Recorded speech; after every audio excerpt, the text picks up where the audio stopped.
கனடாவில் skill job பண்ணி தேடிட்டு இருக்கிற ஒரு ஆள் இருப்பீங்கன்னு சொன்ன அந்த வீடியோ ஃபுல்லாக பாருங்க. எப்படி 1 வீக்ல 4 இன்டர்வியூ அட்டன் பண்ணி அதில் 2 இன்டர்வியூல செலக்ட் ஆகி நான் வேலை எடுத்தங்கிற எல்லா விஷயத்தையும் இந்த வீடியோ சொல்ல போகிறேன். ப்ளஸ் இதுக்கு உங்களுக்கு என்னென்ன விஷயமெல்லாம் தேவை, ப்ளஸ் எந்த சிவியோட மாடலை உங்களுக்கு இந்த வீடியோவில் காட்டி, ப்ளஸ் நான் எங்கே சிவியை கிரியேட் பண்ணினங்கிற விஷயம் எல்லாத்தையுமே இந்த வீடியோவில் சொல்ல போகிறேன்.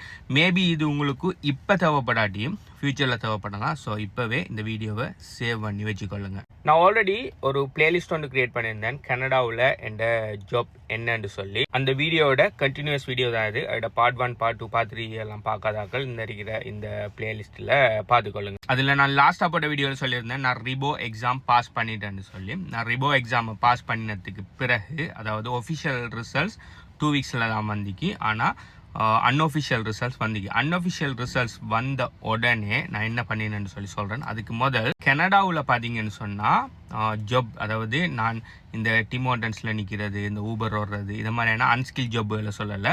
நீங்கள் ஸ்டூடெண்ட்டாக இருக்கீங்க இல்லாட்டி கனடாவுக்கு புதுசாக வந்துட்டீங்கன்னு சொன்னால் அந்த மாதிரி ஜாப்புகள் செய்யலாம். ஆனால் கண்டினியூஸாக 5 வருஷம் 10 வருஷம் இந்த கனடாவில் இருக்கீங்க. ஆனால் நாங்கள் இன்னும் டிம் ஹார்டன்ஸ்லாம் வேலை செய்கிறோம், இன்னும் நாங்கள் ஊபர் தான் ஓடித்தர்றோம்னு சொல்லுவீங்கன்னு சொன்னால் நீங்கள் ட்ரை பண்ணலைன்னு சொன்னால் அது உண்மை அர்த்தம். ஸோ நான் கதைக்கிறது பார்த்தீங்கன்னு சொன்னால் ஏதாவது ஒரு ஸ்கில் ஜாப், உங்களுக்கு பிடிச்ச ஒரு ஸ்கில் ஜாப், அதாவது மினிமம் பே பண்ணுற ஜாப்பை தாண்டி நீங்கள் ஏதாவது ஒரு உங்களோட ஸ்கில்லை பயன்படுத்தி செஞ்சு மினிமம் ஒரு $20, $25, $30, ஈவன் $50 ஹவர்லி நீங்கள் ஏர்ன் பண்ணுற ஸ்கில் ஜாப் எடுக்கிறத பற்றி தான் நான் பேசுகிறேன். ஓகே, கனடாவில் நீங்கள் ஜாப் எடுக்கிறேன்னு சொன்னால் மோஸ்ட்லி 2 விஷயம் தேவை. முதலாவது பயங்கரமான போர்ட்ஃபோலியோ ப்ளஸ் லைசன்ஸ், ஒரு ரெஃபரன்ஸ் ப்ளஸ் லைசன்ஸ். இங்கே பார்த்தீங்கன்னு சொன்னால் மீன் பிடிக்கிறது லைசன்ஸ் தான். நீங்கள் செக்யூரிட்டி கார்டு ஆகிறேன்னு சொன்னால் உங்களுக்கு லைசன்ஸ் வேணும்.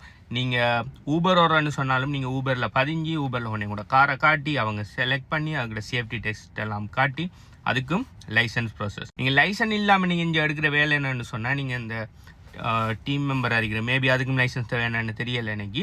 நீங்கள் டீம் மெம்பராக நிற்கிறது எங்களான கடையில், அப்படி இல்லைன்னு சொன்னால் எங்களான கேஸ் ஸ்டேஷனில் ஒர்க் பண்ணுற இதுகளுக்கு தான் நீங்கள், அதாவது மினிமம் பேஜ் செய்கிறதுக்கு தான் நீங்கள் உங்களுக்கு ஏதாவது ஒரு லைசன்ஸ் தேவையில்லையே தவிர நீங்கள் மற்ற எந்த ஜாப் செய்கிறேன்னாலும் உங்களுக்கு லைசன்ஸ் தேவை. இப்போ எனக்கு இப்போ நான் போகிற ஜாப் பார்த்தீங்கன்னு சொன்னேன், இப்போ எனக்கு கிடைச்சிக்கிற ஜாப் பார்த்தீங்கன்னு சொன்னால் இன்சூரன்ஸ் புரோக்கர். இந்த இன்சூரன்ஸ் புரோக்கர் நீங்கள் ஆகணும்னு சொன்னால் நீங்கள் ரிபோங்கிற ஒரு லைசன்ஸ் ஒன்று எடுக்கணும். இந்த ரிபோங்கிற லைசன்ஸ் எடுக்கிறதுக்கு நீங்கள் எக்ஸாம் ஃபேஸ் பண்ணணும். அது என்னங்கிற விஷயத்தெல்லாம் நான் பழைய வீடியோவில் சொல்லிட்டேன். ஸோ கனடாவில் நல்ல வேலை எடுக்கணும்னு சொன்னால் உங்களுக்கு கட்டாயம் ஏதாவது லைசன்ஸ் இருக்கு. நீங்கள் செக்யூரிட்டியாக இருந்தாலும் செக்யூரிட்டி லைசன்ஸ் ஒன்று உங்களுக்கு கட்டாயம் இருக்கணும். நீங்கள் ட்ரேடில் ஏதாவது ஜாப் போகிறீங்கன்னு சொன்னால் ட்ரேட் ரிலேட்டடான ஏதாவது ஒரு லைசன்ஸ் இருக்கணும். என்ன லைசன்ஸ் எனக்கு தெரியாது, அதனால் நீங்கள் ஒர்க் பண்ணுற ஆக்களை தெரியும் சொன்னால் கழுங்க அவங்க ஏதாவது ஒரு லைசன்ஸ் வந்து முடிச்சிருப்பாங்க. அதுக்கப்புறம் அதில் ஃபீல்டில் அவங்களுக்கு வேலை கிடைச்சிருக்கும். ஸோ லைசன்ஸ் எடுக்கிறதுங்கிறது முதலாவது விஷயம். ஆனால் லைசன்ஸை மட்டும் வச்சு வேலை எடுக்கலாமான்னு கேட்டால் இல்லை, லைசனோட சேர்த்து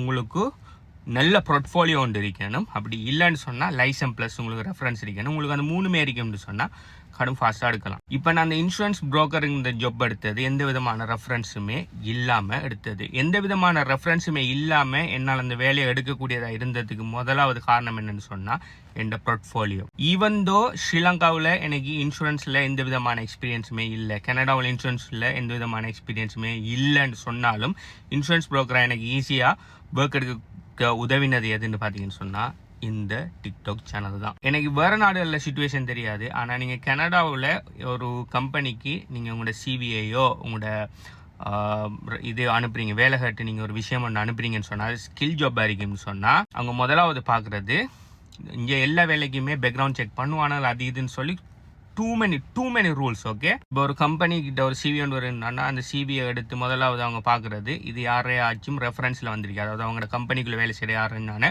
ரெஃபரன்ஸில் வந்திருக்கான்னு பார்த்து அந்த ரெஃபரன்ஸில் வந்திருந்தா அந்த ரெஃபரன்ஸை கூப்பிட்டு கேட்பாங்க, இவர் கரெக்ட் இப்படி நல்லா ஒர்க் பண்ணுவார் அப்படி இப்படி சொல்லி எல்லாத்தையுமே பேக்ரவுண்ட் செக் பண்ணுவாங்க. அவர் நல்ல ரெஃபரன்ஸ், அதாவது ரெஃபர் பண்ணின ஆள் ஒரு நல்ல ஒரு ஆளாக இருப்பாருன்னு சொன்னால் உங்களுக்கு வேலை கிடைக்கிறது ஆல்மோஸ்ட் ஷுவர். உங்களுக்கு அதோட குவாலிஃபிகேஷன் ப்ளஸ் அதோட லைசன்ஸ் இருக்குன்னு சொன்னால். அப்படி இல்லை ரெண்டாவதாக ஒரு சிவி ஒன்று இருக்குது ஆனால் அதுக்கு எந்த விதமான ரெஃபரன்ஸும் இல்லை என்று சொன்னால் அவங்க அடுத்ததாக அவங்க பார்க்குறது இவர் போர்ட்ஃபோலியோ எப்படி இருக்குது, அதாவது இவர் அப்ளை பண்ணியிருக்கிற இந்த ஜாப்புக்கு அப்படின்னு சொன்னால் இந்த ஜாப் ரிலேட்டடாக இவர் ஏதாவது செஞ்சிருக்கிறா, அதாவது இவர்கிட்ட எக்ஸ்பீரியன்ஸ் இருக்கா, அவர் பர்சனல் ஏதாவது செஞ்சிருக்கிறா. நான் உங்களுக்கு என் சிவியை காட்டுறேன், நான் எப்படி என் போர்ட்ஃபோலியோ மென்ஷன் பண்ணினேன்னு சொல்லி ஒரு ரெஃபரன்ஸுக்கு அவங்களுக்கு காட்டுறேன். நான் போன 4 இன்டர்வியூவில் ஒரு இன்டர்வியூவில் பார்த்தீங்கன்னு சொன்னால் என்னை இன்டர்வியூ பண்ணின மேனேஜர் முதலாவது என்கிட்ட கதைக்குள்ளே அவர் சொன்ன விஷயம், உங்களோட சிவியை பார்த்தேன் ரொம்ப நல்லா இருந்துச்சு, உங்களோட சிவியை வெல் ப்ரிப்பேர்ட் வெல்னு சொல்லி என்னை பாராட்டினார். ஸோ அந்த சிவியை நான் உங்களுக்கு இந்த வீடியோட எண்டில் காட்டுறேன், ப்ளஸ் அந்த சிவியை நான் எங்கே கிரியேட் பண்ணினுங்கிற பிளாட்ஃபார்மையும் காட்டுறேன். ஸோ வீடியோ ஃபுல்லாக பாருங்கள். ஸோ இந்த சிவியோட ஹெட்டிங் பார்த்தீங்கன்னு சொன்னால், ஓகே இதில் நீங்கள் பார்க்குறது தான் இந்த சிவி. இந்த ஏரியாவில் இந்த பர்சனல் டீட்டெயில்ஸ் இருக்கு, அதான் அதை ஹைட் பண்ணியிருக்கிறேன். எப்பயுமே உங்களோட சிவியை கிரியேட் பண்ணக்குள்ள இந்த ப்ரொஃபஷனல் சம்மரிங்கிறது தான் முக்கியமான விஷயம். இந்த ப்ரொஃபஷனல் சம்மரியில் நீங்கள் எவ்வளோ காலத்துக்கு என்ன செஞ்சிட்டீங்கிறத அழகாக கிரியேட் பண்ணணும். இதை நான் ChatGPTயில் என் டீட்டெயில்ஸ் எல்லாத்தையும் கொடுத்து ஒரு ப்ரொஃபஷனல் சம்மரி கிரியேட் பண்ணுங்கன்னு சொல்லி ChatGPTயில் எடுத்தது தான். முதலாவது என்கிட்ட இருக்கிற லைசனை மென்ஷன் பண்ணிக்கேன், அடுத்தது என்கிட்ட இருக்கிற எக்ஸ்பீரியன்ஸை ஹைலைட் பண்ணிக்கேன். இவந்தோ நீங்கள் ஃபுல் பந்தியாக கிரியேட் பண்ணினாலும் அதில் முக்கியமான விஷயங்களை ஹைலைட் பண்ணணும்.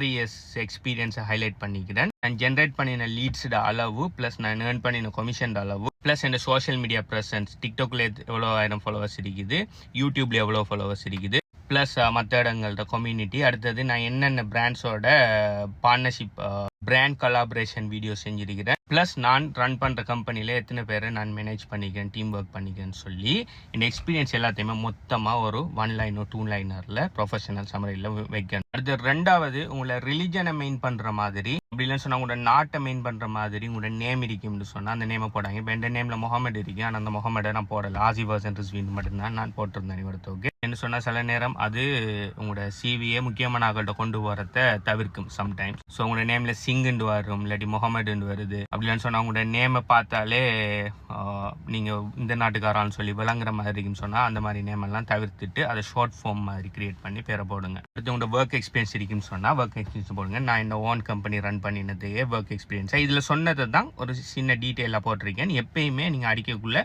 முக்கியமாக ஹைலைட் பண்ணப்பட வேண்டிய விஷயங்களை ஹைலைட் பண்ணுங்க, அதாவது போல்ட் பண்ணுங்க. ப்ளஸ் மேக்ஸிமம் நம்பர்ஸ்களால் ஒரு விஷயத்தை வழங்கப்படுதுங்க. அதாவது இதில் 15,000 லீட்ஸ் கிரியேட் பண்ணியிருக்கிறேன், 72,000 ஃபாலோவர்ஸ் இருக்குது, 100K மேலே நான் ஜென்ரேட் பண்ணியிருக்கேன் கமிஷன், இப்படின்னு சொல்லி நம்பர்ஸ்கள் எவ்வளோ கூடிய போடுறீங்களோ அவ்வளோக்கு உங்களோட சிவியை வாசிக்கிற ஆளுக்கு அட்ராக்டிவாக இருக்கும். அடுத்து நான் கொலாபரேட் பண்ண பிராண்ட் பார்ட்னர்ஷிப் இது எல்லாம் போட்டு அதுக்குரிய ப்ரூஃபை போட்டிருக்கேன், அதுக்கு நான் கிரியேட் பண்ண வீடியோஸ் எல்லாம் போட்டிருக்கிறேன். Plus n licence, plus n education அதெல்லாம் அலையமானாக பெருசாக போடுவாங்க, நான் எல்லாம் சின்னதாக தான் போட்டிருக்கேன். ஓகே, நான் தேவையில்லை.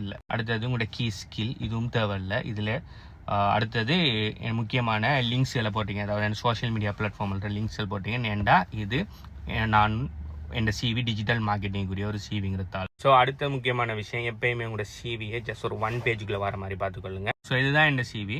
ஸோ இந்த சிவியில் இருக்க நிறைய விஷயம் உங்களுக்கு ரிலேட் இல்லாமல் இருக்கலாம், அப்படின்னு சொன்னால் உங்களுக்கு சொல்லி ஒரு பர்சனல் போர்ட்ஃபோலியோ ஒன்று இல்லாமல் இருக்கலாம். என்கிட்ட இந்த பர்சனல் போர்ட்ஃபோலியோக்காகத்தான் எனக்கு நான் பார்த்தீங்கன்னு சொன்னால் லைசன்ஸ் கிடைச்ச உடனே, அதாவது ரிபோ எக்ஸாமில் பாஸ் பண்ணின உடனே எந்த கம்பெனியில் ஒர்க் பண்ண சொல்லி நான் ஆல்ரெடி டிசைட் பண்ணிட்டேன். அவங்களோட ஜஸ்ட் 10 பிரான்ச்சுக்கு ஜஸ்ட் கால்ட் இமெயில் தான் அனுப்பினேன். அவங்க டிரெக்டாக ஹையர் பண்ணுறேன்னு சொல்லி அவடத்தையுமே போடலை. நான் டிரெக்டாக அவங்களோட இதில் லிங்க்டின்ல எல்லாம் போய் லிங்க்டின் ஜாப்ல அப்ளை பண்ணலை. ஜஸ்ட் அவங்களோட பிரான்ச் வெப்சைட் 10 பிரான்ச் செலக்ட் பண்ணி அவங்களோட 10 பிரான்ச்சோட இமெயில் நேம் எடுத்து அந்த இமெயிலில் ஒரு சின்ன ஒரு இமெயில் ஒன்று டைப் பண்ணி இப்படி தான் இவ்வளோ ஃப்ளோஸ் நான் எப்படி ப்ரொஃபஷனல் சம்மரி வச்சுக்கணும் அதே ChatGPT கொடுத்து ஒரு இமெயில் ஒன்று டைப் பண்ணி என் சிவி அட்டாச் பண்ணி இப்படி தான் இவ்வளோ இப்படி இருக்கு என் போர்ட்ஃபோலியோ இது உங்களோட கம்பெனியில் ஒர்க் பண்ண இன்ட்ரெஸ்டடாக இருக்கேன் என்ன மாதிரின்னு சொல்லி டிரெக்டாக ஒரு 10-12 பிரான்ச்சுக்கு இமெயில் அனுப்பினேன். அந்த 12 பிரான்ச்சுகளில் இருந்து 4 பிரான்ச் எனக்கு இன்டர்வியூ கால் பண்ணியிருந்தாங்க. அந்த 4 பிரான்ச்லேயே நான் இன்டர்வியூ அட்டன் பண்ணி அதில் 2 பிரான்ச்சில்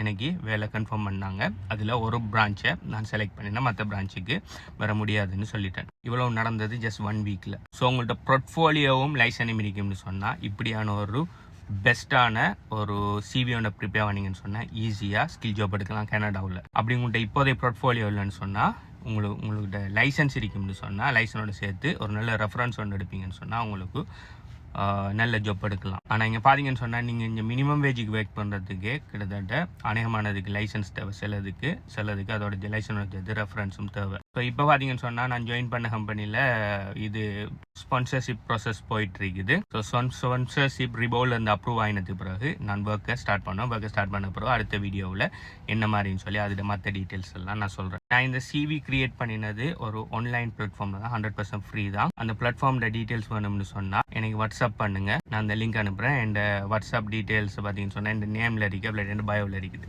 பை.